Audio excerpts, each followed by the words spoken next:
this episode of MythBusters, we're taking a trip down memory lane in a countdown of the host's ultimate highlights. This is hands down my favorite episode. We'll go behind the scenes. It is the beating heart behind why we love doing this show. To salute and celebrate the greatest hits, most spectacular misses, trickiest builds, and weirdest, wackiest, most exciting experiments. It was hilarious. So buckle up, count down, and hold on to your stomachs, because this is the MythBusters Top 25 Special. Holy crap, I'm gonna die. Who are the MythBusters? Adam Savage. It's scientific! And Jamie Heineman. I call it my little pop gun. Between them, more than 30 years of special effects experience. Joining them, Tori Belleci. And touchdown. Carrie Byron. They're starting to get a little crazy. And Grant Imahara. That was awesome! They don't just tell the myths, they put them to the test.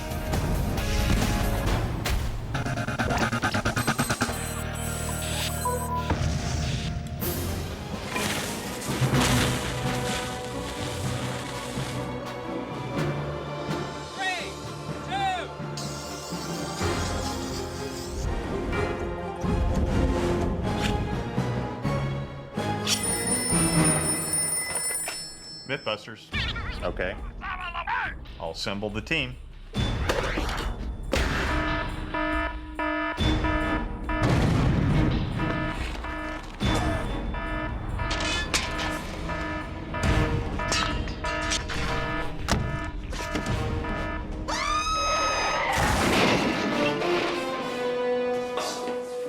got the call. What's the emergency? I don't know. Where's the walrus? Good morning, team. Thanks for assembling. The network has asked us to make a 2-hour special. The top 25 MythBuster moments. I'm sorry, guys. This is distracting me. What? So seriously, we're compiling our all-time favorite MythBuster episodes? Yep. I got a few. Totally. This is gonna be awesome. Well, what are you guys standing around for? Let's get started. Oh, crap. So we're all set to launch the Top 25 countdown. And it's going to be a wild ride full of spectacle, science, and an intriguing insight into the host's personal highlights. Not to mention all those fan favorites you love to see again and again and again. So where do we begin? What do we got? In at 25, the first most memorable MythBuster moment is in fact the first ever myth. Yep, way back when Adam looked 16 and Jamie looked like Jamie, our dynamic duo took on the myth of the JATO Rocket Car. And to test it, they built their own jet-assisted takeoff rockets, attached them to a car, yeehaw, and hit the desert with mayhem in mind. I'm gonna have to have a grinectomy. It's funny, after all these years, that our first episode, the JATO Rocket Car, is still a fan favorite and still actually really a high point for me and Jamie. Brakes are coming off. We are a go. Sitting in that chopper watching the rocket car take off. Okay, we're in line. Okay, coming out of full throttle. I'm coming hot with the electronics. It was just extraordinary. Go ahead, set them off. Firing in 3, 2, 1, fire. 3, 2, 1, firing. 3, 2, 1, firing. We got them all. I mean, the closest example that I can give to it is that it was like watching some sort of African animal take off really quickly across the savannah. Except this was a car with a rocket on it. I mean, it was beautiful. It was gorgeous. And a classic MythBuster moment. That was hysterical. That was absolutely outrageous. A hint of the absurd, a dash of engineering, and a side salad of busted urban myth. Hey! That was beautiful. From a single soaring moment in the Mojave to a whole lot of locking and loading. Responsibly, of course. Let's do it.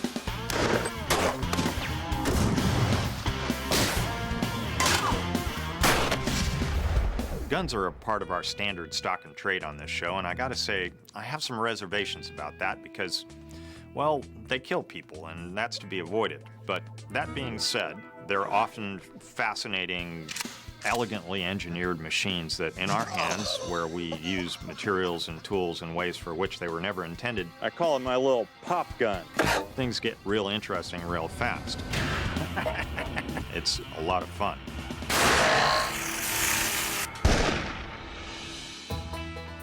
You're looking at a vegetarian Hey, nice shot. from California. Let her have it, Carrie. I never expected that I would be a gun person.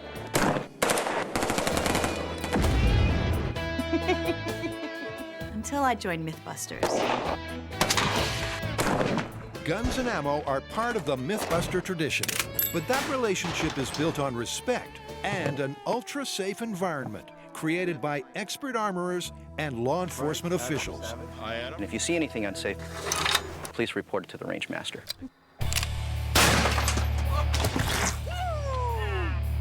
But the moment that fires guns and ammo into number 24 is from the viewer-requested mini-myth that it was possible to cut down a tree with a machine gun. And after Tori and Grant failed with the small arms, our vegetarian tree-hugging hippie stepped up to ramp it up.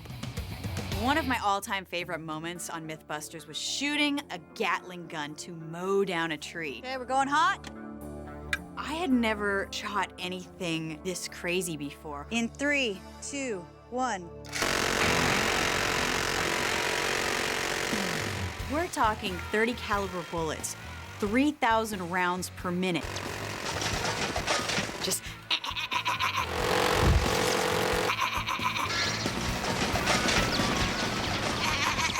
it was powerful.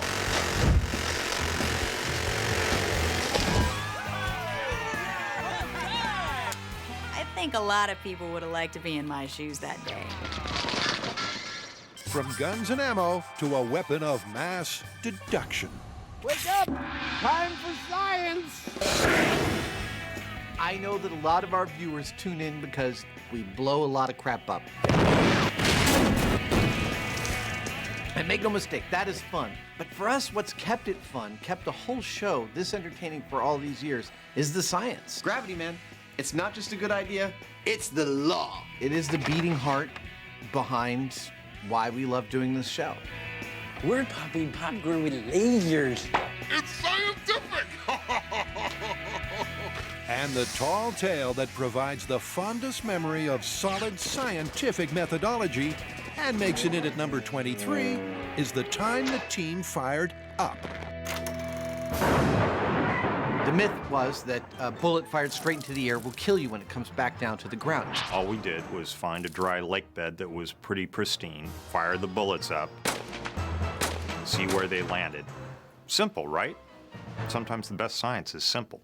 The U.S. military had actually done a fair amount of research into it between the two wars. They wanted to know what happened with falling bullets.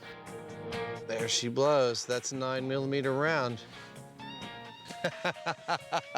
Woo! We found it! We looked at all their research, and by the end of our episode, we effectively tripled, I think, the amount of real practical knowledge there is about bullets, how they fall, what speed they fall at, and what they'll do to you once they hit you. About 2 inches. I'd say that's probably one of the few episodes we could publish the results from, and I'm really proud of that. This is science in action. We can confirm that vertically in the air, neither a 9mm nor a 30-06 is coming to the Earth with a lethal velocity. Couldn't be any clearer than that. I think we got this one down. The next most memorable hold on. The next most memorable MythBuster. This doesn't happen to me. It usually happens to Jamie. That would have. Am I actually failing at trying to say failure is always an option? Can we just roll the tape? To say that things go wrong on the show is an understatement. And fabulous failures that stick in the memory include Go! this bunker test for the myth of the Confederate rocket, which put an end to shop-bound tests with rockets. I heard it go, choo, go, woo, woo. Then there was Compact. Wow! And the revisit, when the runaway trucks They're gonna go into the water. led to some subtextual brainstorming. The weakest link in this chain was the breakaway rope, and that's what we wanted it to be. But to get into the top 25 most memorable moments list, it's got to be an epic.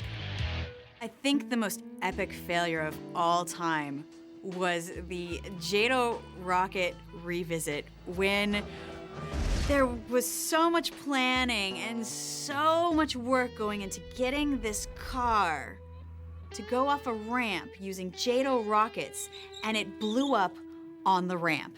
3, 2, 1, go. Good, it's on the hook. It's moving well. There it goes. It's heading towards the ramp.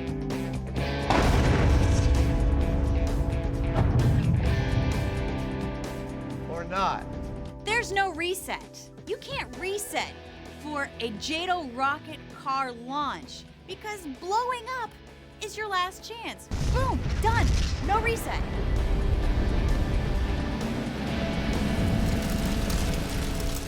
Wow, What was that? that was one thing I didn't expect. Total explosion upon ignition. But what's really interesting about the myth-busting motto Failure is always an option. isn't the accidents, mishaps, and chaos, it's the science. Failure is always an option is a phrase that I came up with, actually, and put on early crew hats as a Christmas gift early in the show. And it's not just a joke. It's actually really the cornerstone of our approach to the scientific method. Any result's a result, that's for sure. We screw things up all the time on this show. And we have no pretense that we don't screw up. Whoops. In fact, when we fail, we learn things, and so we actually kind of respect it. 1.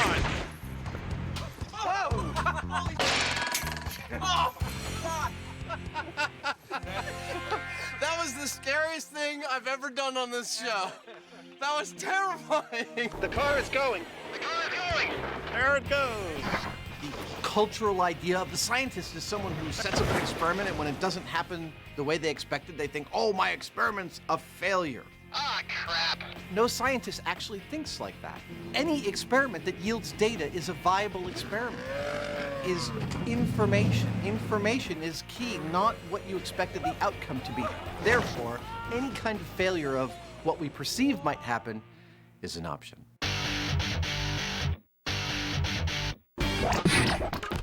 Up next on the MythBusters Top 25 special,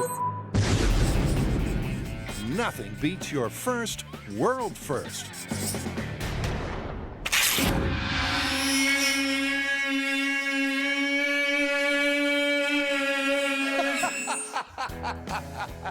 I had a nightmare like this once. The glass break episode is our first world first, and it's a real high point for us.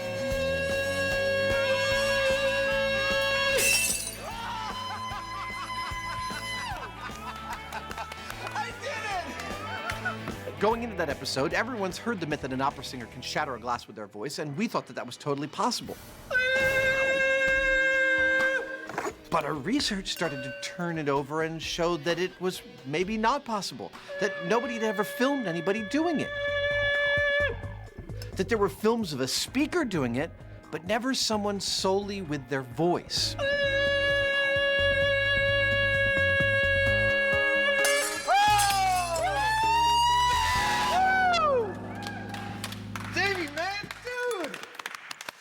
Is a first on television. Honestly, it is one of my all-time favorite high-speed shots. Seeing Jamie there, watching the glass vibrate back and forth, and watching his voice, watching the glass shatter catastrophically as the thing totally fails, and then watching as Jamie's, like, about 6 years later, pulling his lips away from the shattering glass, showing the real difference between action and reaction that happens when you slow things down. It doesn't get much better than that. But apparently, some viewers weren't as happy as our hosts. After the story aired, we got a lot of feedback from people indicating that they didn't believe that we were actually able to break that glass with a human voice. Yep, some of you thought that this microphone boom is a sonic gun, and that this lens flare is a fishing line. Both theories suggesting that the glass break was fake. But the guys court the controversy, and here's why. We like controversial results from our testing, and we, in fact, also like it when people criticize what we've done on the show, because it means that they're thinking about what we've done. And, you know, that's where it's all at. If you're thinking about the show, then you're being engaged, and we're doing our job. Next up is not so much a single moment, but a medley of mean machines.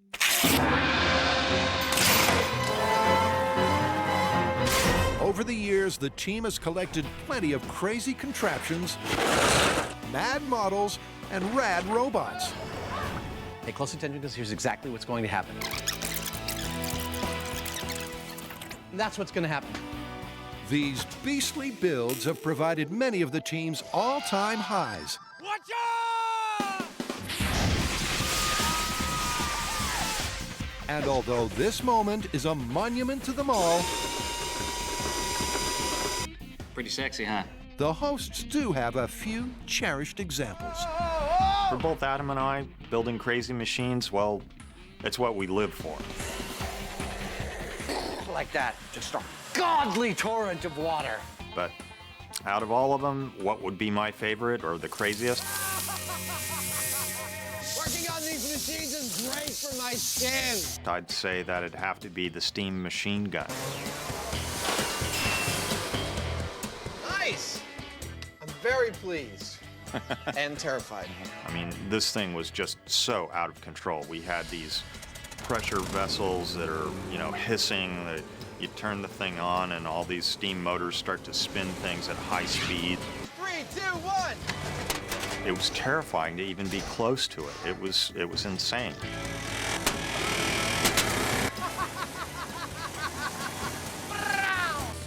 As for Master Modeler Tori, well, whenever he gets to bring his special effects experience to the party, he couldn't be happier. I mean, who gets to build a 20-foot rubber shark? Or a Batmobile out of a Trans Am? What do you think of the car? Cool. I'm like the luckiest guy in the world. And Grant, well, that's easy. He's the man with the army of robot minions. He's alive! Alive! You know, I think that building these machines is one of my favorite things on the show. Decapitation hazard, everybody. One of my hobbies before starting MythBusters was fighting robots. And the idea is that you build a robot, it fights other robots inside this arena. And I think that the machines that I build for MythBusters are an extension of that. I didn't train him to do that. Grant always says he knows when he's built a really, really good robot. When just before you set it off, Even though everybody's behind blast shields, in a bunker, far, far away. everyone on the crew, including yourself, takes a little half step back. All right, here we go. In 3, 2, 1.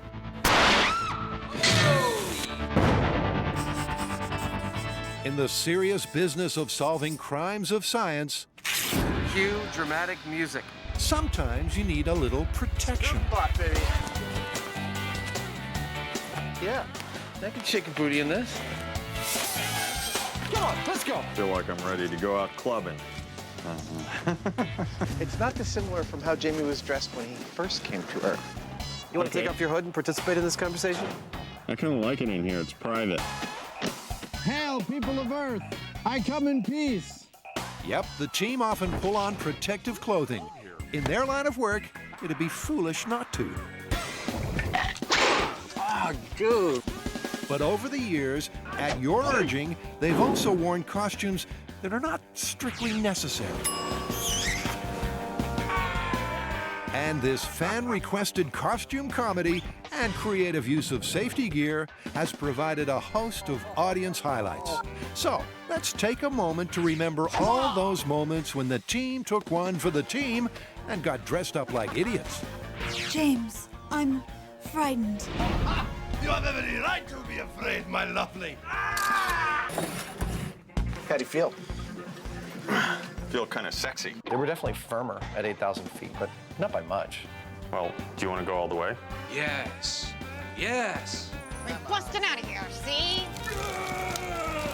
You ready? Oh, yeah. Is this as disturbing as I think it is? It's even more disturbing than you think it is. I like it. Sir, yes, sir! I'll predict that I'll be dancing on Jamie's intestines in minutes. Are you okay? I think so. Good job, dude. Once again, making my family proud.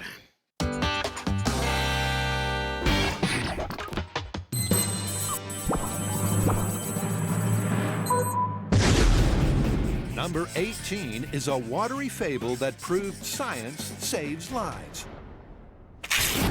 While we've tested stories that really range the gamut, everything from the purely abstract physics thought experiments, conceptual ideas, to Hollywood movie misconceptions about physics. Golly. Every now and then we get our hands on something that has real-world consequences, and for me, the high point in that is the underwater car. The myth being that if this happened, you wouldn't be able to open the door to escape until the interior filled with water. So, cue the car. I had to remove the engine from the car to clean the car up, so I did. The water, Don't pee in the pool. and for Adam, the opportunity of a lifetime. It's something I've always wanted to do. This is my story from the get-go. Okay, it's coming past my waist. Now I can start to see under the water. Oh my God. That being said, being in that car while it was sinking, buckled in, hearing the water rushing under the dashboard, feeling the cabin of the car pressurizing, all of those things are totally wrong. And, you know, you're clear that if you ever felt these in real life, things will have been going very, very badly. Woo! All of that being said, it still was like a super high point for me. I've always wanted to be the hero of my own action movie, and this is one of the chances. That myth is confirmed. I could not open that door until the cab seemed to be full of water for a while. So Adam got to live out his stuntman dreams. But what makes this myth remarkable is that they didn't stop there. Adam and Jamie went on to test various escape techniques that would work. One of which made Adam and Jamie real-life lifesavers. About 6 months after Underwater Car aired, I got an email from a fan who's a truck driver who had been driving, had a seizure, passed out, and woke up having driven his truck into the water. He woke up with his cab underwater, and he tried opening the door, and it wouldn't open, and he remembered our episode, and I still can't believe he did this. He reached up to the roof of his cabin, opened the air vent in the roof, and let his truck fill up with water. This is nighttime. He can't see anything. He held his breath, and then he opened the door and swam to safety. My hat is off to him. That blew all of our minds. I survived! Incredibly, the host's stomach-churning antics have worked their way into your affections. Is everybody ready for diving? Well, that's great. Smells like pizza. I'm done with science for today. So once again, for your viewing pleasure, we bring you Green Grant, Queasy Carrie, and Seasick Savage. I've been seasick all over the world. I've been seasick in Africa. Adam's doing his best right now to help us attract more sharks. I've been seasick in the Pacific. I've even been seasick on a plane. Ready, hit it.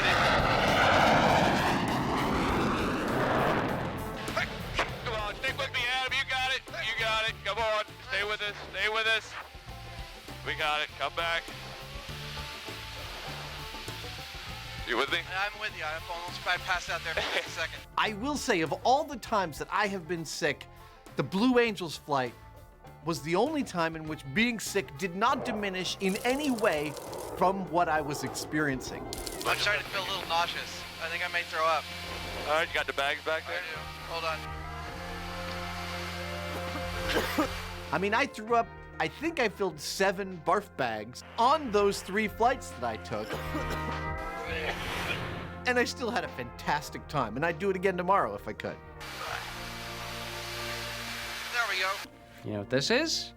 Of course you know what this is. It's the vomit bucket. It was given to me by the producers. Just think, when you vomit, the test is over. The reason you know what it is because they enjoy showing that footage over and over again. All right, it looks pretty soft. Do you want to, like, smash out a big... You see, that's how it works on this show. They find out what your weakness is. That sucked. And they keep exploiting it. They push it like a little button. There's a bucket in front of you. Well, that remedy doesn't work. You don't like meat? Come on. Never leave your position, Carrie. Guess what? You're gonna be going to get the meat. Of course, I'm the one they pick when there's anything nasty to pick up. You get seasick, you get motion sick, guess what? You're gonna be the one thrown up on camera. Attaboy. Yeah. That's what they do. Totally puked. Oh, I think I could throw up my lunch right now. Up next, the team celebrates, collates, and pontificates on results that defy expectation. My favorite part on the show is when you expect one thing to happen and then the exact opposite happens. His stomach is inside his helmet. It never ceases to amaze me when we start in on a story that we think is going to turn out one way and we get a totally unexpected result. Take the mice versus elephant story. That was amazing.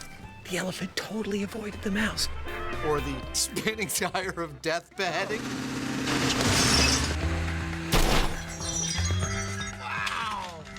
It just goes to show that you should never assume something. You need to actually test it. There is a golf ball-like effect. That's the coolest thing ever. I can't even describe how thrilling it is, but the best word for it, honestly, and this is gonna sound like a trope, is scientific. You can, in fact, polish a poop. That's what science is all about, and we see that happen all the time on the show. And a perfect example was a bull in a china shop. You've heard this expression your whole life, bull in a china shop. It means a really clumsy person breaking things. Did it hurt the bull? I'm okay. You know, we set up this kind of rickety shelved china shop, complete with all these dishes, in this bullpen. This one looks like it's ready to go without the bull. And we let one bull in. For us, it was just a laugh. Oh, dang! Here comes the bull. Oh, look, he's totally avoiding all the china. It was the most graceful thing I'd ever seen. And it was running fast. It wasn't just walking. I mean, it was moving quick, just weaving in and out of these shelves, not even touching it. Whoa, he's getting right through the shelves without knocking over a single piece. That was cool. Okay, that's strange. Let's let 2 bulls in. So the 2 bulls, one follows the other one, and they just go around the china shop. Look at that. They're very careful of the break-in china. I was elated when I found out that the bulls weren't gonna break anything, because it was just so counterintuitive. I mean, they're big, giant, lumbering beasts. But no, they're ballet dancers. They're the ballet dancers of the wild. I think we're gonna have to just admit it. It's a stupid saying. I'm never gonna use it again. Bull in a china shop busted. Busted. Yeah, it's busted.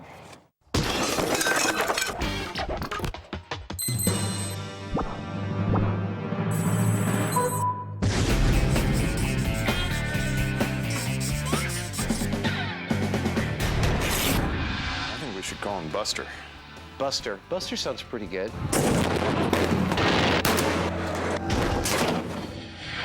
Yep, rocketing into the countdown, it's the dummy who's taken not just one, but dozens for the team. The thing about Buster is you do really think of him as a person. I mean, as a character. His head's gone. The most fun thing about working with Buster is watching him bounce. It's watching Buster hit something and then bounce off of that thing. You really get the potential injury personified for you. Why does everybody think it's so mean that I like watching Buster get beat up? You guys do realize it's a doll. The best part about Buster is he will take tons of abuse and never complain. Nice work, Buster. Nice work. Throughout the mayhem, mischief, use, and abuse, he's suffered in silence for science. I had to give a name to Buster's primary skill in the show. I would say it's first-person data acquisition. Or rather, last-person data acquisition. But if Buster thought his career in data acquisition a bit rough, his most memorable moment really was pants. Somebody ordered some exploding pants?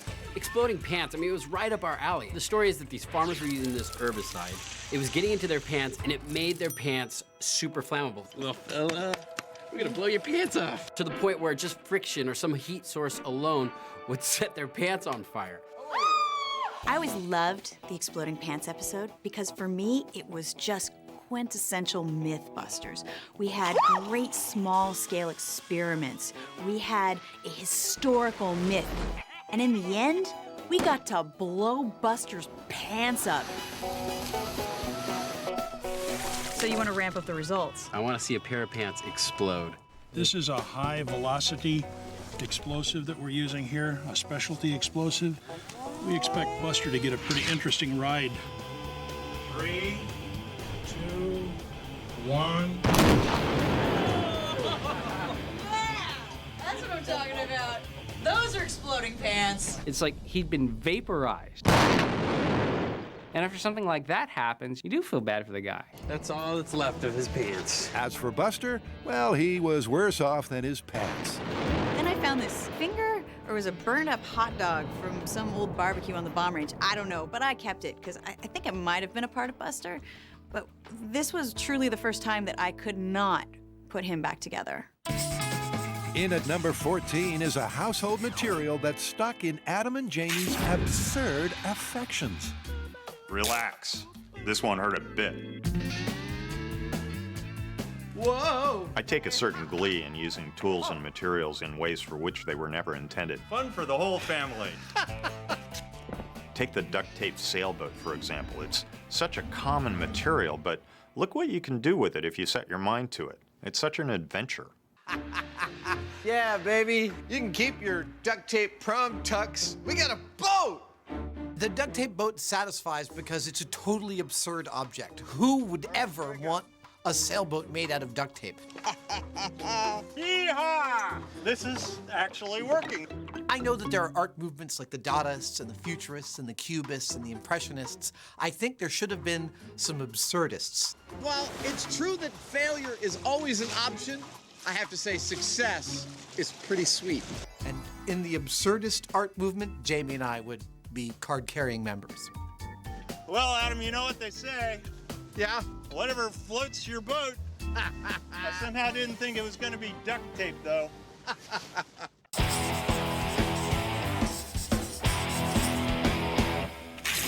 All right, this part might be a little gross.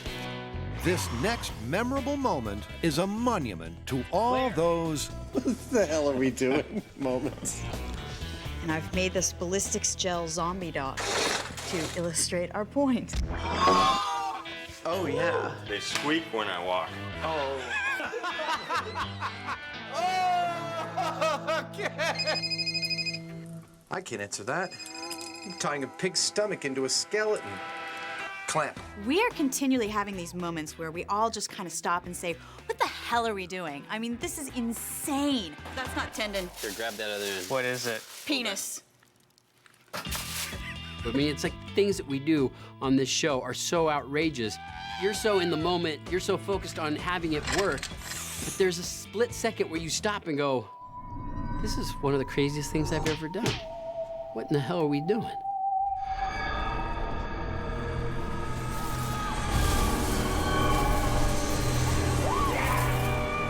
I climbed down a rope of human hair to try to break out of jail. I see split ends. You should have used conditioner. There's split ends. Oh no, that was so scary. Yeah? For me, the ones that stand out are really specifically the ones I just never imagined I would get to do. Oh, wow. Like hand-feeding an octopus that fell in love with me. Yeah, he's very excited. Swimming in syrup. How cool is that? Whoever has tried that? Yeah! Woo! One of the grossest ones for me was when I was building Meat Man. I present to you my creation, Meat Man. Oh, I almost threw up. The list goes on and on. And yet, it all started right here. With my rear. Yep, way back in episode 2. I come from the planet Butthead. The team had their first ever and most memorable "What the hell are we doing" moment while tackling a tall tale of toilet mishap. Apparently, while prone on the airplane throne, a lady of large proportions hit the flush, and the resulting suction meant she couldn't get up. And to test it safely in the shop, Carrie donated her model butt. So how did you have this done? So that's actually Carrie's butt. This was my first real entrance into television. Okay, I'm gonna take a shot. Try to hold it as still as possible from now on. And in my mind, I thought, some little cable show. Come on, MythBusters. Nobody'll see this. Now if you Google my name, the first thing that comes up, my butt.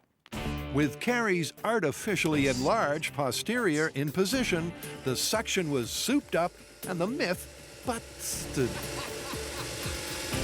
She'd have one big hickey. Big butt hickey. That's going to be hard to explain. And to prove the veracity of the result, Jamie was prepared to stake Adam's butt on it. Are you ready to try it, you know, the real deal? Sure. Adam, with friends like that, who needs enemas? Oh,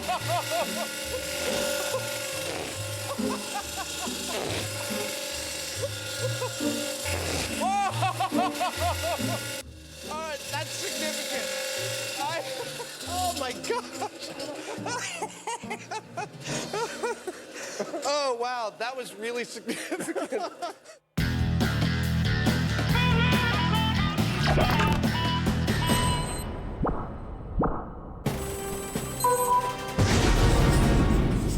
Next up on the countdown, Ignition sequence starts.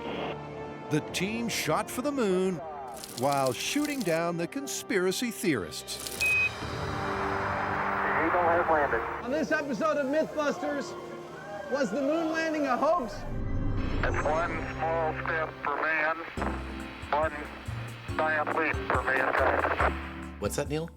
We really went to the moon. It's absolutely unreal. Say hoax. Hoax! When I hear statistics like 20% of Americans think that the moon landing was potentially faked, That's 100% wacky right there. I am really glad that we're on the air. It tells me that we're doing something more than just making an entertainment show, that we're actually promoting critical thinking, and that's a very valuable thing. Makes us feel quite useful, honestly. Oh, yeah, perfect. Growl like a tiger. Mew like a kitten. But if you want to know what really got me excited about doing this, it was building the miniatures and models. That's perfect. Because keep in mind that for something like 20 years before I started on MythBusters, that was mainly what I was doing. So it was a real joy to be able to practice my craft again. He's standing full on in the shadow, and you'd think you wouldn't be able to see him. He'd be dark, but he's not. He's bright as day. The cool thing about the moon landing myth is we actually got to work with NASA. Oh my God. When do you get that opportunity to actually go to NASA's testing facility? It's a portable hug. Use their equipment in order to find out whether or not we landed on the moon. It was just a rare opportunity and a very memorable one. In your Nice, conspiracy theorist. Over the years, Fishy Fables have netted a heap of highlights for the hosts. Big one. Coming up. Whoa! Oh, my Lord.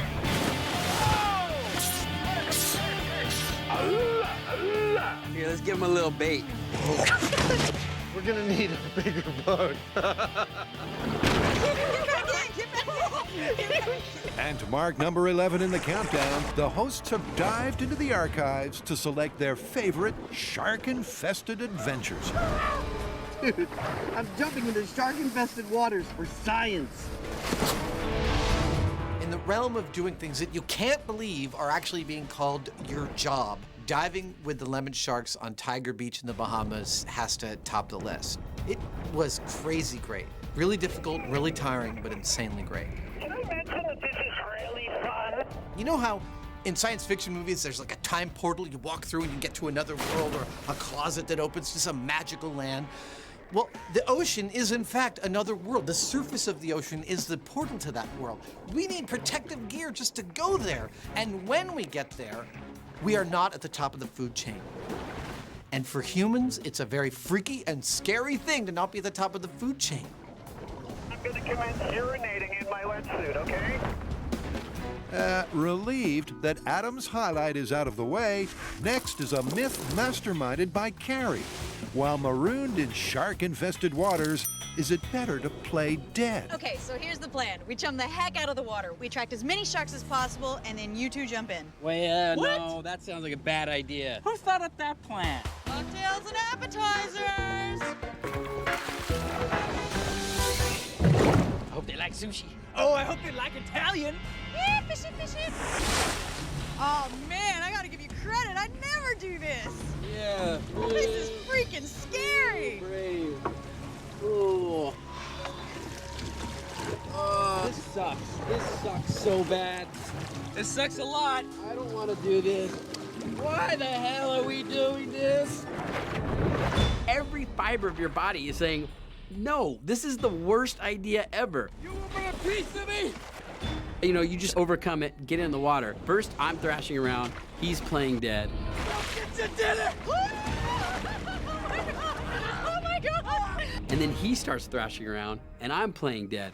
Help! During the shark special, where I'm trying to play dead while sharks are circling us, Really realistic. It's almost like you're scared. this particular myth combines two things that I'm really afraid of. One, being out in open water, and two, fish touching me.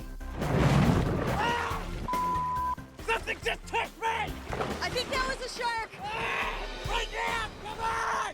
That is intense. Help! He was squealing like a girl. He was terrified. It was hilarious. Help! Especially since I was on the boat watching. I'm getting! I mean, it was like the most primal scream. He was like, help! Help! Help! Help! Help! Help! Need any harm? They're just hungry. All right, come back in. I think we might have confirmed this one. That was really intense. But not quite as intense as the third and final installment of Shark Tales, a memorable moment that stretched the team's resolve to the limit. I've gone diving before, and I've gone diving with sharks before. But going diving with sharks in the dark was terrifying. The scariest part was seeing how close they were coming to my coworkers and realizing that's happening to me too. Look at this guy right here. He's coming straight for the light. He's creeping me out. Wait a minute. What was that a shark? Are you kidding me? Oh my God. I just smashed the shark in the head with the flashlight. These guys are starting to get aggressive. What the hell are we doing? For the safety of sharks and hosts alike, that signaled the premature end of the test. But not before the team took away a confirmed myth and a most memorable moment. I was freaked out. At number 10 is the exclusive broadcast premiere of a much-loved viral video. back when the team tackled facts about flatulence. Hey, we got one! In the interests of good taste, we left out an incendiary mini-myth. I find it amazing that one of the most famous moments from our show, me lighting my own flatus, has never actually appeared on the air until now. It says something about the net sensation that is MythBusters. Yep, the myth that you can light your own flatus escaped onto the net, where you, yes you, logged on in your millions to watch it again and again. Oh yeah. So, sit back and hold your nose. Let's get that gas moving. Because in a world first, here is Adam's attempt to eject hot air on air. I've got the lighter, it works. I've got the position. And any minute now, hopefully, we're gonna make television history. And it wasn't long before he piped up with a brief tune on the buttock bassoon. Oh, got it. Hey! Big one. Finally! Woo, I smell some singed blue jeans. The high-speed camera is, I think, the most important tool that we use on the show. And we've used it to do things like illuminate things happening in explosions far faster than the human eye can see. We've also used it for recording me lighting my own flatus. From the sublime to the totally trivial. Oh, got it. Except for the fact that we also know that no one else has ever filmed a flatus being lit on fire on high-speed camera. And we love being the first at anything on this show. This is the MythBusters Top 25 special, as chosen by the team and you, the fans.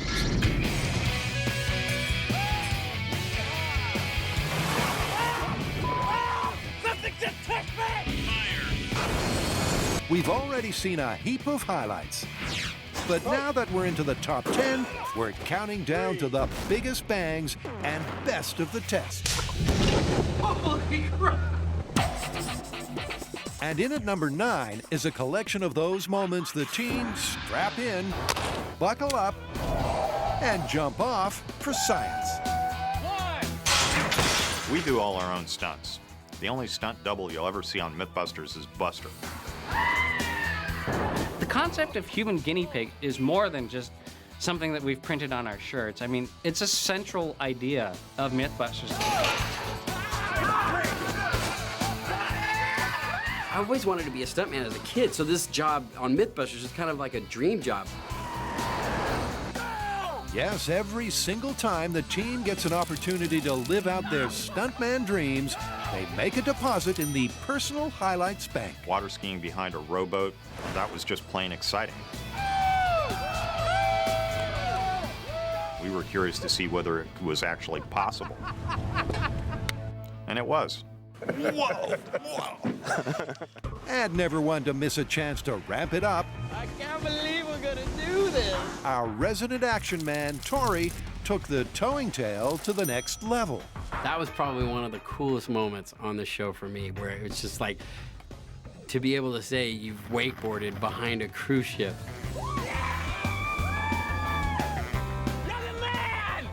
I can't even describe to you the feeling. I mean, it was just like, oh. But it's not always as free and easy as the guys make it look. Some of these adrenaline-fueled highlights are hard won. You know, if you do a lot of stunts, you'd think you would get used to it, but for me, it's not the case. Bang! It's like starting over every single time. Whoa! You have to psych yourself into it to actually go through with it.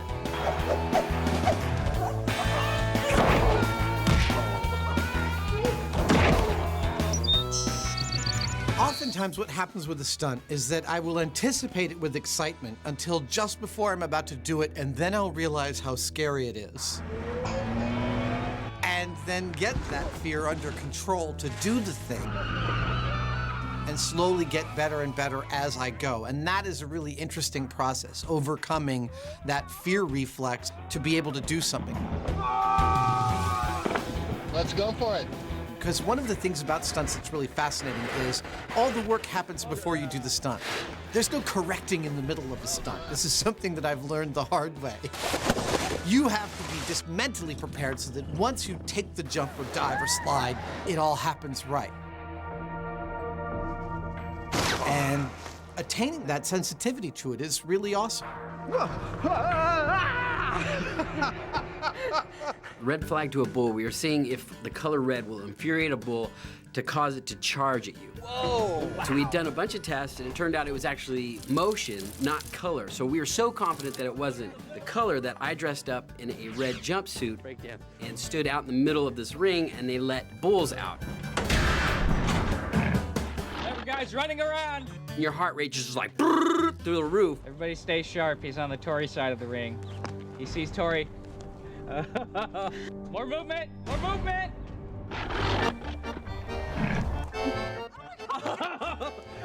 It was one of those moments, definitely, where I had to check my underwear after the experiment was over.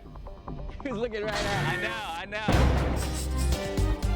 This next moment marks the myth where iconic high-speed images met science, mystery, and history.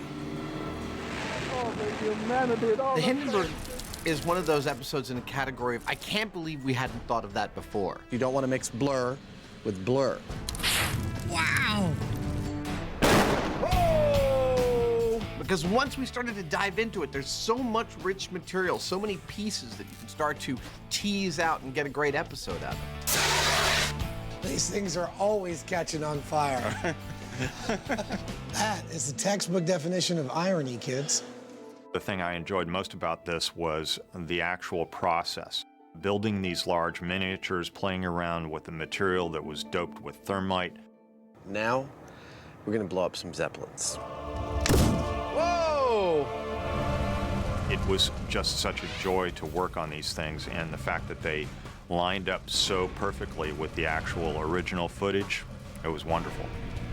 This is my favorite scale experiment we've ever done. Full stop. I love the high-speed images of our Hindenburg burning because they look exactly like the real Hindenburg burning. As special effects technicians, if you had asked Jamie and I to replicate the Hindenburg explosion, we would have done it in a specific set of ways. But the last way we would have thought to do it is by trying to replicate all the circumstances of the actual Hindenburg fire. That's very cool. Our work here is definitively done. I love the smell of thermite in the afternoon. I reject your t-shirt slogan and substitute my own. Well, as Adam would say, there's your problem. In at number 7, we're compiling and celebrating the one-line wonders and recurring themes you love the most. Lard. Because people watch MythBusters over and over and over, sometimes things that we say kind of off the cuff Quack, damn you. become memorable lines that get repeated and put on t-shirts. It's so bizarre. I reject your reality and substitute my own. Jamie wants big boom. I'm fine. Am I missing an eyebrow?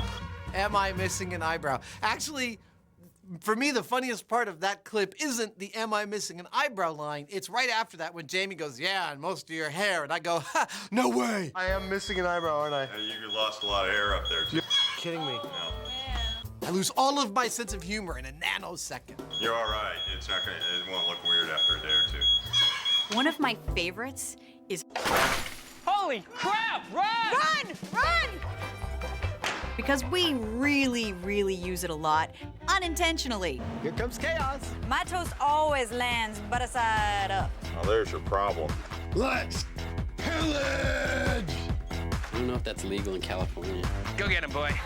That is messed up. I wouldn't say Jamie's an evil genius. Say hello to our little friend! This is gonna kill you. High explosives and electricity. Woo! That's why we can never have anything nice. It's like a wet t-shirt contest, really. This is the kind of thing I do on the weekends. It's starting to feel like a bad idea. It's almost too exciting. Pumping as fast as I can. I'm making a rocket out of meat. Our death ray doesn't seem to be working. I'm standing right in it, and I'm not dead yet. That was intense. That was heavy. But it's not just the one-liners that top the fan charts. There are a few much-loved themes and motifs as well. There's the dark side, I am your father. Ah, never. You're not my father. The light side. Which makes my voice sound much higher. The slippery side. Jamie's built entire special effects sets out of lard. Sometimes you just need a little extra lubrication. And then there's Jamie. Well, who wrote this crap? Come, silent walrus. Let us storm the castle. I will don my safety gear.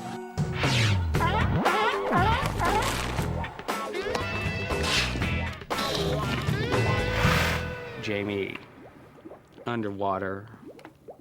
You know, funny thing about Jamie, okay, the longer the show is on, the more kind of iconic he becomes. Does this remind you of when you used to count money for the mob? I was a hitman, I wasn't the money counter. I mean, he's kind of like a superhero figure now. How are we gonna test this one? But I mean, he's just a normal guy, you know? He puts his beret on like any other dude who chooses to wear a beret. Jamie, pensive. Over my shoulder is a wild Heinemann in his natural environment, and he seems, if I'm correct, to be dung hunting. So little is known about this elusive animal. Theirs is a tenuous existence at the very edges of society. Sad. That's important we stay very quiet. They are deadly if provoked. Scared. Let's see what he does. Oh, he's gone into hiding. Is he doing his David Attenborough thing again? See, you can't use that. He will kill me.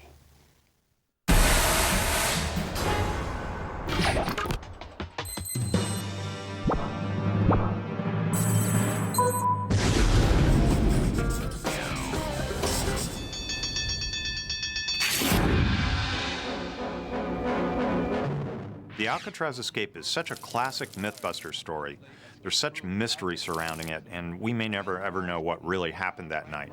The spoon proves mightier than the bars at supposedly escape-proofed Alcatraz prison. That is one of the episodes I'm still most proud of and most astonished that we got to do. I mean, who else has actually gotten into the water off of Alcatraz and paddled their way to safety in a boat? And it was that kind of commitment to the cause that squeezes this myth into the top 10. And it began when, armed with the precise details of the legendary getaway, the prevailing conditions, the convicts' materials and plans, Adam and Jamie embarked on an ingenious build. I think one of the funniest things I've ever seen us do on the show was Adam banging away on the raft on the table in the shop while we were building this thing. And then stopping and saying, Wait, was that a guard? No. Hey. With the stealth and subtlety of a prison riot, Adam and Jamie completed their flimsy rubber raincoat raft. Hurry up, they're coming. And headed for the Rock, where they faced the cold, dark, turbulent waters of Frisco Bay in obligatory comedy convict costumes. You look funny. You don't? Here we were in the middle of the night in these rough waters, and we just built this raft out of raincoats, and we have to dive into it and see what happens. We spent 25 hours putting together all the components of the Alcatraz escape boat. And yet, even after all that work... Oh, Jamie, you're the man, baby. We really kind of expected it to disintegrate. And honestly, sitting in the little rowboat watching Jamie do his little caterpillar dance out onto the Alcatraz raft, I could not believe it was holding up to that kind of abuse. Oh yeah, we're taking on water, okay. Despite the team's fears and the sheer unlikelihood of the recreation being successful, all of a sudden, astonishingly, the MythBusters were breaking out of Alcatraz. The other most astonishing thing about the escape was how crappy Jamie's rowing is. I have no idea where we are. If you look carefully, you'll see that I'm doing all of the work. I'm up there at the tip of the boat, shoveling the water, pushing it across. Look at Jamie's oar. He's like not even doing anything. And I've still yet to hear a suitable explanation from him for why he's doing so little. This is so cool! It seemed like for the entire voyage that the thing was about ready to sink, but, you know, sooner or later, the opposite side of the shore came into view and we were out. It actually worked. It was amazing. We made it! I think Alcatraz Escape is a quintessential moment for MythBusters because it's the perfect plot for MythBusters. Everybody's heard of it. It's a seemingly impossible task that we, after careful examination of all the evidence, prove, in fact, is totally plausible. It's a home run from a story and an execution standpoint. I'm king of the world!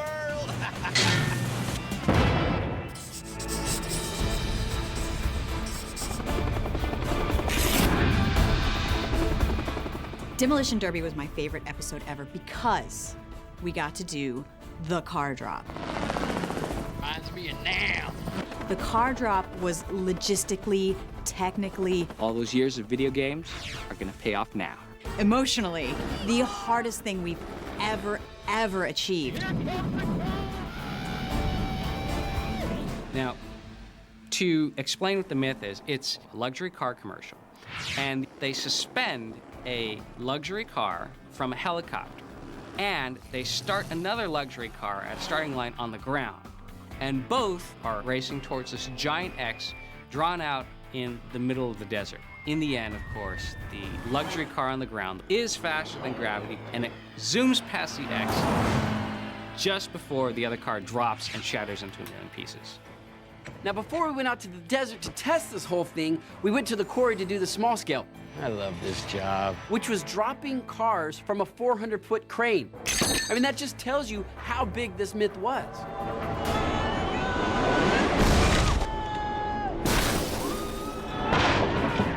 Whoops. Did we get the rental insurance on this?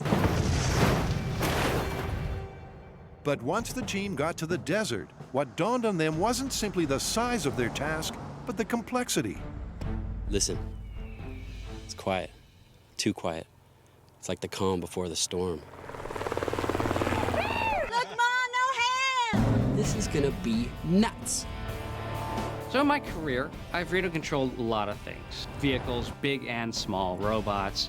Oh, okay, I'm gonna take the break. Stop. But I think this one in particular was one of the hardest things that I've ever done. How you feeling? All right. Really? Because you look like you're freaking out. Over the years, Tori and Carrie have noticed the telltale signs of when I am under a lot of stress. He does this little neck thing where he goes like this. When that happens, you know things are getting crazy. But despite that stress and pressure, everyone geared up for the grandest of grand finales. All right, here we go. When we actually executed this myth, it's one of those things where 100 things have to go right, but only one thing can go wrong and it will ruin everything. It's very true for this. It was so complicated. You're all buckled in. Good job. I'm all buckled in and ready to go. Yeah! Woo. There you go. Here we go. Wow. Oh, this is crazy. That's mighty. There was a giant cargo helicopter with a quick release holding up a real car. There was a radio-controlled luxury car on the ground that I'm controlling from a helicopter. All right, cars being lifted off the ground. Oh,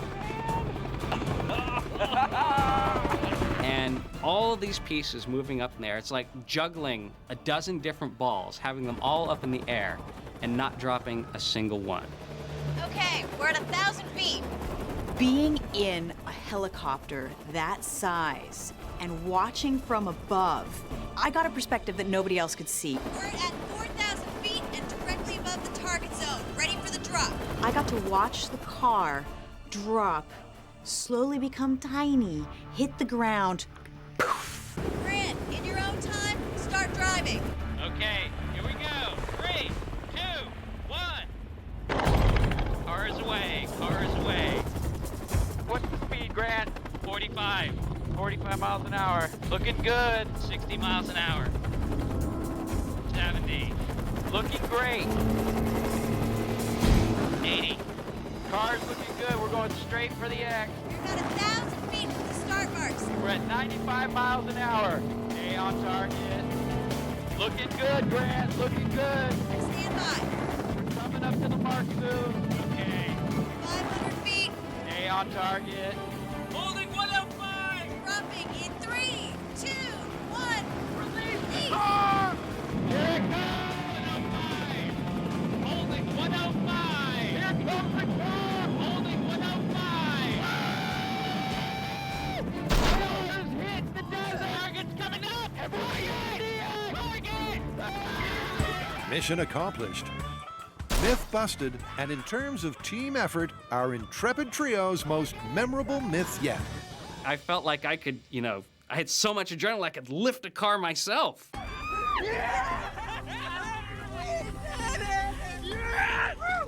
Just the amount of work and things that could go wrong in this experiment, the fact that everything came together and it all worked, it blows my mind. I still can't get my mind around it.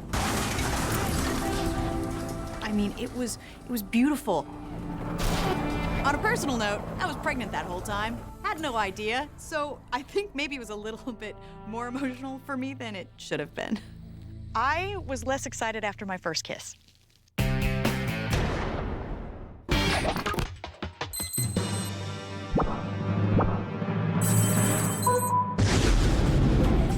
At the top of most fans' memorable moments list are the trials and tribulations of Adam and Tori. I'm scared. I see injuries in my future. So here at number 4, we're celebrating all of the eye-watering, I'm okay. wince-inducing incidents our pair of bleep-happy pain partners have produced for your viewing pleasure. Wow! That hurt a lot. And one interesting aspect of the pain game is how it's developed from the early days of calamity and chaos Ow! Oh! to a more refined science. The pad screwed me. Early on in the show, I said, This is a show. It's like 4 minutes of science and then 10 minutes of me hurting myself. and 100 episodes later, I think the ratio is totally reversed. I think we've gotten more complex with our storytelling, so there's a lot more science in that regard. And I've gotten more precise and surgical about inflicting pain on myself. I don't know if I'm closer to being sober. I'm certainly closer to being dead. So I'm able to boil it down to some just key moments that really deliver. Whoa! Ah! Oh! Okay, I'm totally cool. It's a lot of competition, but that might be the worst thing I've ever had to do on the show.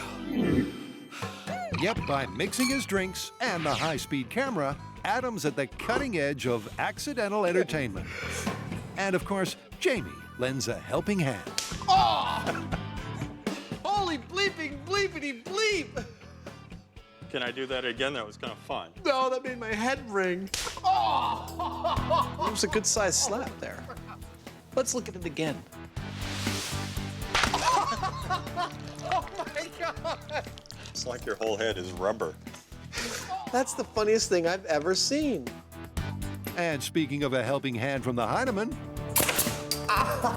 Oh, you baby. Do I enjoy seeing Adam in pain? Shoot me in the ass. Well, Adam gives great reactions, so that makes for good TV. Oh! That hurts. Look, some of Jamie's supposed entertainment at my getting hurt is the editors creatively telling a story that isn't quite there. Some of it.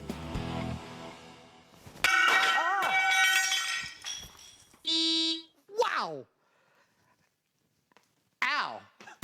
Yeah. But Adam's a pain in the ass, and so I don't mind if I see him suffer once in a while. Oh! God! The rest of it is that Jamie is a sadistic and cruel man. God, that hurt. It's time to go to bed. next up is Tori, our man of action and accidents. A man first to volunteer for the tough tasks. a fearless man, and a man who occasionally fails to think things through. Oh, Tori, are we gonna ever have an episode where you don't hurt yourself? A man who combines all of these attributes to bravely bring us moments of leg-crossing comedy gold. Oh, if I had a nickel for every time I got hit in the nuts on this show, I could retire.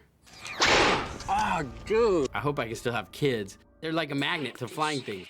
Hey. Oh. Maybe I should wear a cup. Gotta stretch it out a little. Aside from his magnetic charisma, That's not for science, is it? That's just for you. Tori has a tendency to trust his fellow hosts. I just saw you punch yourself in the head. A trust that has, on occasion, been taken advantage of. You smell that? What's that? Bad things.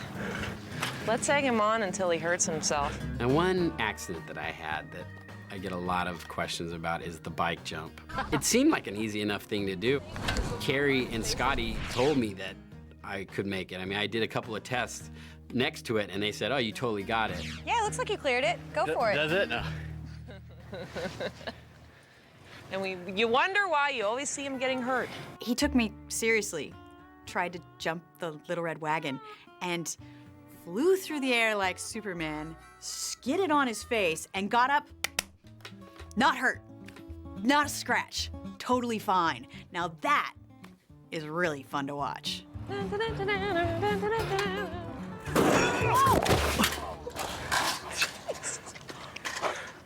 I'm okay.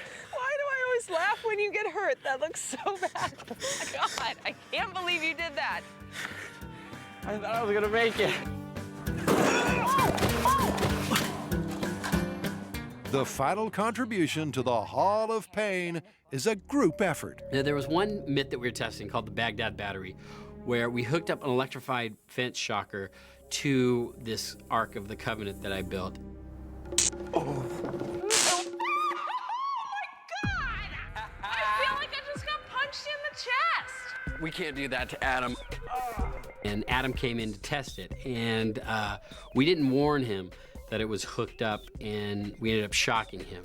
You guys haven't hooked in the electric fence thing in here, have you? Oh, we That would have been a good idea. All right. You should be on our team. And he was very, very upset. But I mean, comedy is pain plus time. I mean, it like doesn't. Do you feel God? You did hook up the real thing. Yeah.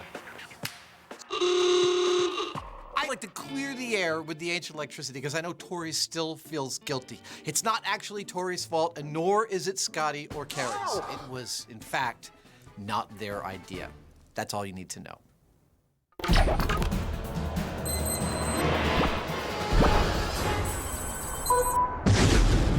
In at number 3 is an explosive pair of revisits with rockets.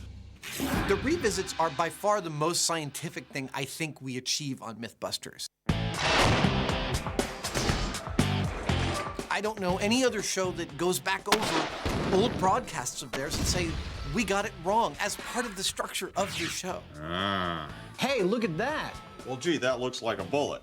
And I'm proud of the fact that we're doing them because what you're seeing on this show is the real deal, mistakes and all. And we fully acknowledge that sometimes we get it wrong. That means that we have to revisit it to do the job right. That thing was going so fast that it was in and out of the range of the camera before it knew what was going on. And of all the great myth-busting moments that revisits have reaped, the two that make it to number 3 involved result replication with rocket sleds. First to launch was Adam and Jamie when they proved that to compact a compact, Oh my God. you needed a whole lot more than 2 trucks traveling at highway speeds. Let me spell out for you exactly how this is going to break down. When we push the launch button from the bunker, this back sled fires, pushing this front sled down the track to here, where the front sled's rockets kick into gear and carry it the rest of the way down the track. By the time our sled reaches the end of the track here, it ought to be going 700 miles an hour. It will then leave the track, traveling across 20 feet of open space where it will eventually hit our car. Smack on the nose. Now the car's backed up against that steel plate and that concrete block, and that should simulate our two-truck impact at the speed of sound. Are you ready? I'm ready. Do you mind if I flip the switch? Go for it. This is Compact Rocket Sled in 3, 2, 1.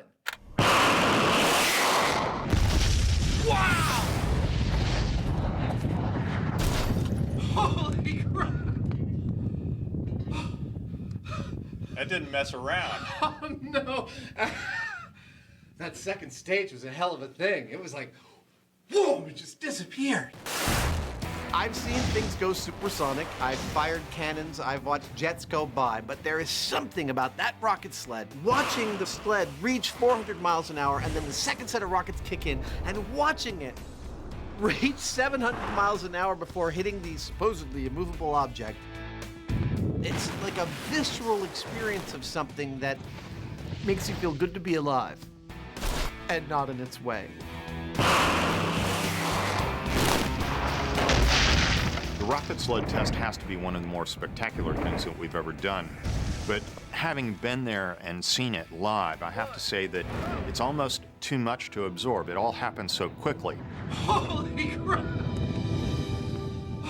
The only way that we really get a chance to absorb it is by looking at the footage afterwards. And that's where this moment comes into its own, because the high-speed footage is nothing short of spectacular. But conversely, watching the rocket sled accelerate to the speed of sound and hit the immovable wall, nothing equates to seeing that in person. I have nothing else to compare it to. It really is the high point.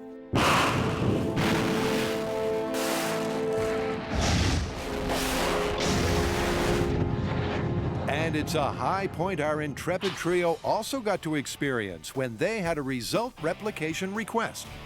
Now, when we test the myth that a car gets in a head-on collision with a snowplow and it gets split in half, we could not replicate the results. I mean, we got it to split halfway, but it didn't split the car completely down the middle.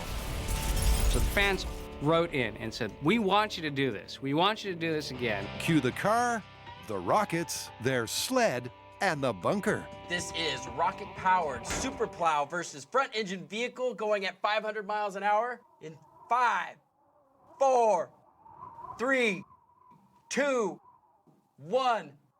That was one of the coolest things I've ever seen. Wow! That went so much faster than I thought it was going to. Oh, that was great! It was like here 1 second and then gone. I really didn't think we were going to be able to split a car in half. I thought the rocket sled was just going to obliterate it, but it pretty much cut the car clean in two. We found two distinct halves. I mean, it took so much force to make that happen, and the rocket sled delivered. We split it! I cannot believe we split the car in half. Look at it, it went right down the tape line. We have two perfect halves of the car. It's like, I can't help but smile. And watching that high-speed footage, it's just like, we did it.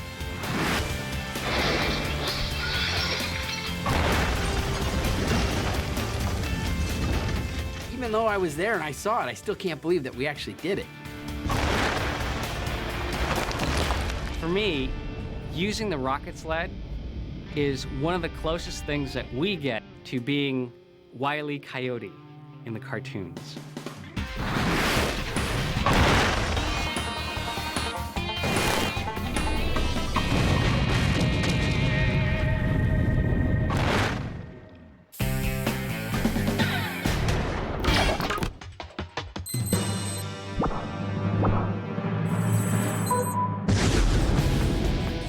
In second place is an idiom, and interesting insight into just what makes Adam and Jamie tick. Ta-da! Something tells me balloon myth?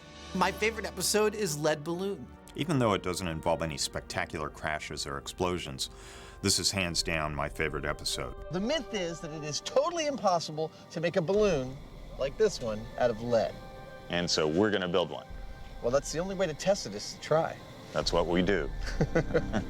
And I know we've blown up cement trucks, we've virtually gone to the moon and back on this show, and still lead balloon holds the top spot for me. No explosions, no rockets, and no Hollywood-style stunts. So why exactly does this story top Adam and Jamie's personal memorable moment list? It's the episode that most clearly demonstrates how much fun the internal process of problem solving is to me and Jamie. Because we had to go into our heads and walk through every last step and detail with absolutely no room for error. The problem is this. It just kind of falls apart. It's like, almost like wet toilet paper. And that it actually worked, it was just thrilling. And the cornerstone of that success was an ingenious design from our resident Swami of origami. The biggest problem that the lead is giving us is that it's delicate. We have to build our three-dimensional shape flat and then inflate it. We can't move the lead around too much. So I'm gonna try and design a way to make a cube so that we lay it out panel by panel flat and then we can inflate it. It works. All right. There it is. That's the deal. The problem solving is the reason we love this job.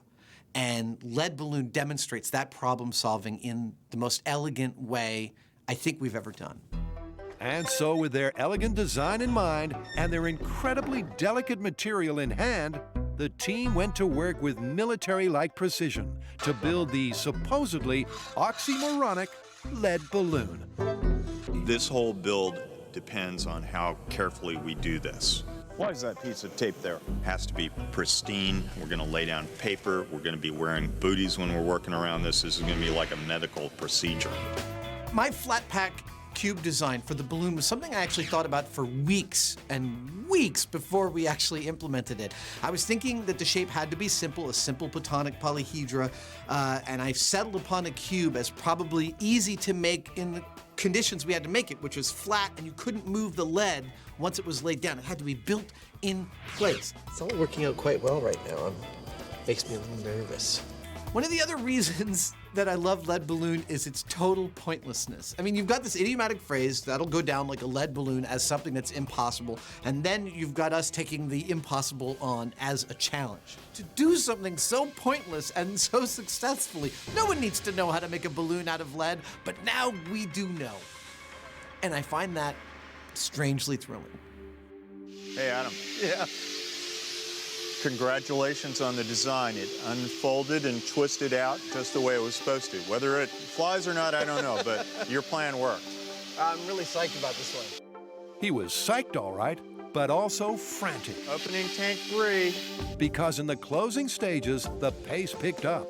Rips and tears appeared as fast as they could be repaired. But the lead balloon, Hold on. That's it. like Adam's voice, kept rising. I gotta tell you, I'm pretty happy about this thing right now. I'm pretty excited. It's a lead balloon. Oh my God, I'm getting dizzy. Woo! It's a balloon made out of lead, and it's up there. It's floating. It worked. Whoa. Dude. That is a lead balloon. I am really pleased. We might have been able to get away with a smaller balloon, but this is a lead balloon. We did it. That worked beautifully. It's perfect. 11 kilos of lead hanging right over my head.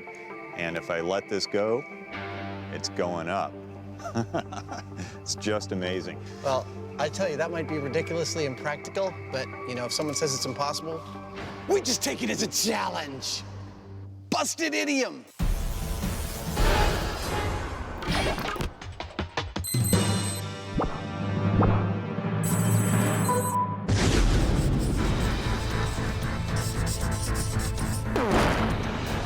So here it is, the #1 MythBusters most memorable moment. And appropriately, the top 25 countdown concludes with a countdown. Jamie wants big boom. Big boom, big boom, big boom. In 3, 2, 1. Explosions. Combustions. Conflagrations. Pressure vessels that undergo catastrophic failure. And plain old big booms. Oh, yeah. Everybody, say it with me. Jamie wants big boom. Are all part of the fabric of the show. That's what we do on MythBusters.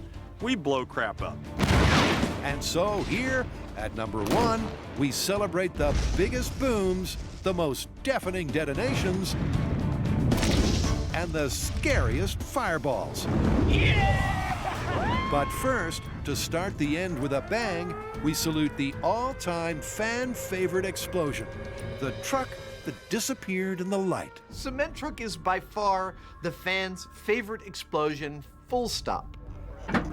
Well, we're going to use 850 pounds of commercial blasting agent. Isn't this like the biggest explosion we've done on MythBusters? This is the biggest by like 1,000%. I think the cement truck became a fan favorite because it's like your first kiss. It's something that you're going to remember. Well, that's what we do on MythBusters. Is we take large objects and make them into very small objects. Yes. But it wasn't the explosion itself, per se, that gets people going about it. Fire in the hole! Fire in the hole! It was the simple elegance of the whole thing. First it was there, and then it was just gone. It blows people away. 5, 4, 3, 2, 1.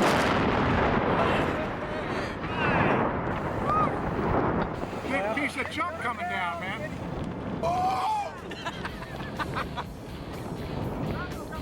And there's an aspect of it that I really wish could be communicated that just isn't there in the episode, which is we were standing 1.5 miles from where that truck blew up, which meant that the shockwave and the sound took 2 different periods of time to reach us. We stood there and we watched this silent explosion. And literally a second later, a shockwave hit us, which nobody was expecting, and it felt like somebody had just hit me in the chest. It seems so peaceful, and then it just like... If you have a chance to watch a cement truck get filled with 850 pounds of AMFO and blown up,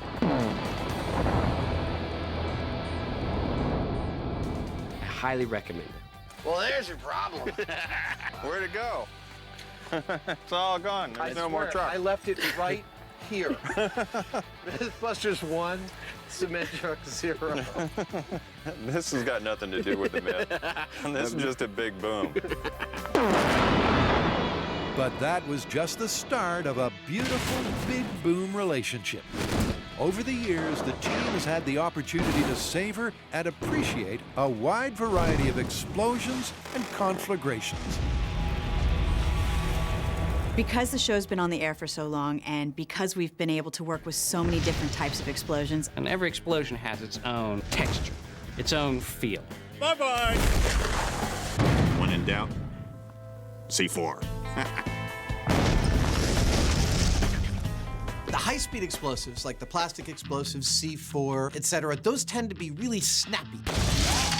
Those tend to have a very sharp crack, and they don't last very long. 3, 2, 1. Like exploding microwave. Low-speed explosives like dynamite and AMFO, they have a much throatier thud. You really feel them in your solar plexus. They're awesome. AMFO has got to be my favorite because that's the one you rely on when you absolutely positively have to make something go away. Yep, ANFO, or ammonium nitrate fuel oil, has long been a team favorite. And during Homemade Diamonds, it provided the biggest explosion in MythBuster history.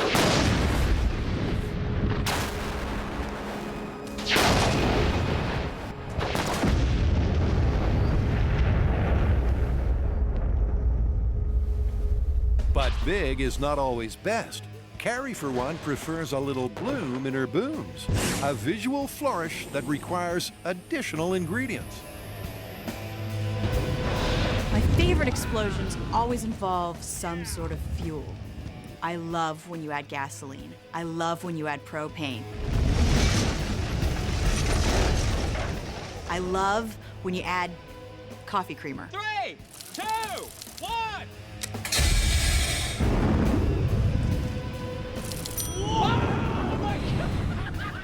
I mean, it was like Armageddon. And we had this huge 50-foot wall of flames coming down on us. And it was like, holy crap, I'm gonna die. That was frightening! Quite honestly, though, my favorite explosions of all aren't even technically, from a physics standpoint, explosions. And it's watching hot water heaters fail. Normally with an explosion, you have control over it. You have a primer, you have your finger on the button, you have the countdown, it goes off. But when you're waiting for a pressure vessel to explode, you have no idea when it's gonna go off. You have no idea how big it's gonna be. Oh, this is killing me. Those moments, they're probably the most exciting. Oh!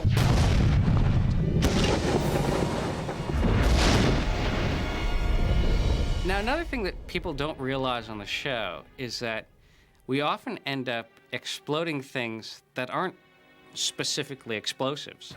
For example, CO2. Two words. Sounds like. Sometimes people ask us if we're acting when an explosion goes off and we're screaming and yelling and high-fiving. It's an explosion, are you kidding me?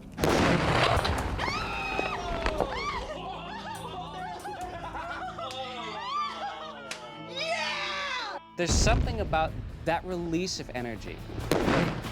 You feel it, and you feel a little scared and a little excited.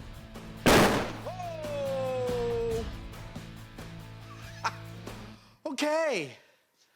Is everybody okay? Explosions are sort of a cathartic release. You get this amazing, beautiful, dirt-throwing, flame-throwing plume that throws a shockwave at you that you can just feel.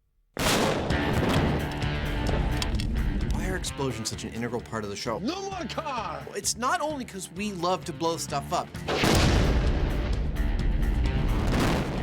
One way that you can tell that MythBusters has been in the area is to look for shrapnel in the trees. It really seems to be that most of the best stories end with something being destroyed in some spectacular fashion. And when you want to destroy something and in a spectacular fashion, well, we've tried most things, and few things work better than explosions. Which gives us the opportunity to reconfirm the myth that it's better to end with a bang. We made something blow up. So sit back, relax, and enjoy the chart-topping, most memorable MythBusters greatest hits.